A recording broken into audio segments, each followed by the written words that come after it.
So, seeing as it's been an entire season, there's going to be some spoilers, except for the final episode because that just aired. So Peacemaker Season 2, one of the big questions was how it was going to fit into the new DCU, because it was firmly set, the first season, into the DCEU, originally set up by Scott Snyder. Or, not Scott Snyder, Zack Snyder. Scott Snyder's a writer, comic book writer. Zack Snyder. James Gunn answered that very, very quickly. At least in terms of those big cameos at the end of Season 1, where the Justice League shows up. Well, they still show up, but it's the Justice Gang. It's not Superman, Wonder Woman, Flash, Aquaman. It's Superman, Supergirl, Green Lantern, Hawkgirl. And the lines, instead of the Flash and Aquaman speaking, it's Green Lantern and Hawkgirl. And it fit. It fit and it worked. So Season 2 is all about introducing the multiverse. Now, we got a little bit of that in James Gunn's Superman, but here we get it full force. Not only is the dimensional rift that we're introduced to in Season 1 still there, but it turns out there's more to it. There's doorways to other Earths, to other universes, and Chris, Peacemaker, immediately comes across his doppelganger and brutally kills him. Granted, it's an accident, but he comes across an Earth where not only is his father still alive, but so is his brother. And they're a team. And they're absolutely beloved. And in his mind, it's like, this is where I'm supposed to be. So since he killed his doppelganger, that's kind of where it goes, because shit is hitting the fan on his Earth. Rick Flag Sr. wants revenge for Chris murdering his son Rick Jr., even though it was from orders of Amanda Waller. Wasn't his choice. He was just following orders like any good soldier would. But Flag Sr., who's now the acting director of Argus, wants revenge. And also to find this dimensional rift, which they eventually do. But he also gets help from it, to find it, from a huge, huge cameo from Superman. That I won't reveal, though it's probably already been spoiled on the internet.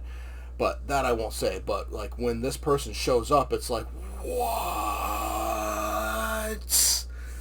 It was huge. But one of the big, big reveals is what Earth Peacemaker ends up going to.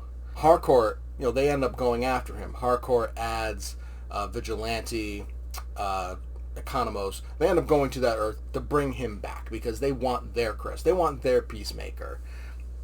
And Harcourt brings up a good point. Be like, hey, there's no people of color on this Earth. And then the big reveal, the swastika on the American flag, they're on Earth X. And that's what I love about James Gunn. He brings things out of comic lore and he fits them and it works so well. The final episode is a lot tamer than I was expecting, but a lot happened.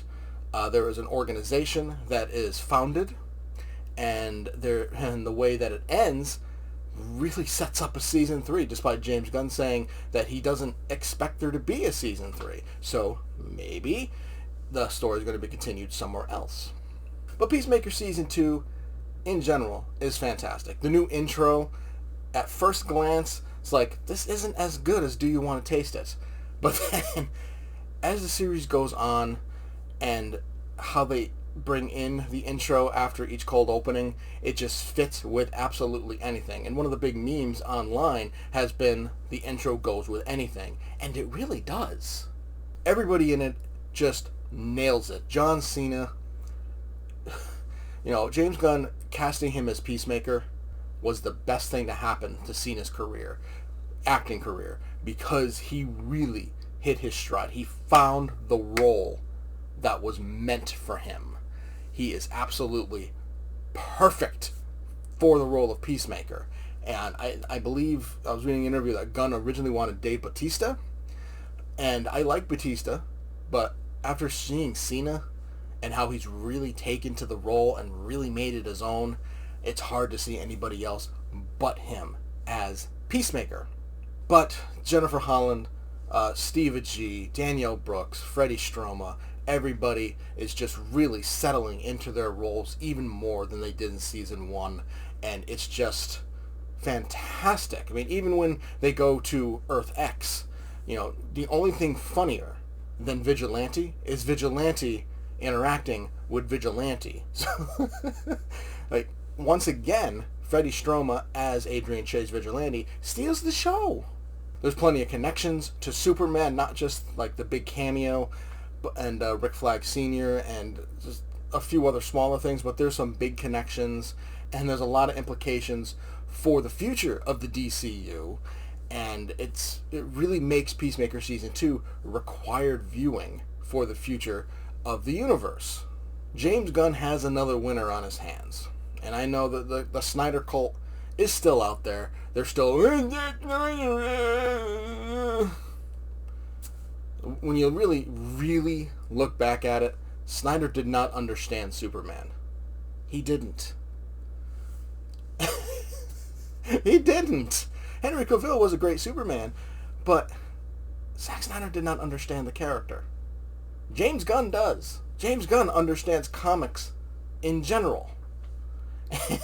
It's why Guardians of the Galaxy movies were so good, because he understands the obscure while also understanding the overarching universe. And he does that not only in Superman, but in Peacemaker. And I can't wait to see what else he does with this DCU. I can't wait to see him take this full-on Kevin Feige role and fathering a new DCU, to see where everything else fits, to see where everything else goes. I cannot wait for more.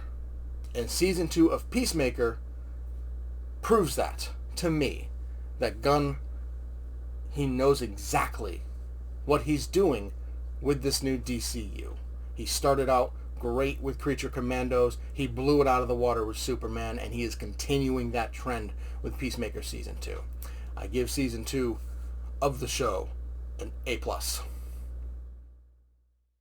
Did you enjoy the review? Make sure to hit that like button and subscribe to see more movie and TV reviews, along with reaction comedy shorts. Feel free to leave a comment to discuss your thoughts on the movie or show, and I will see you next time.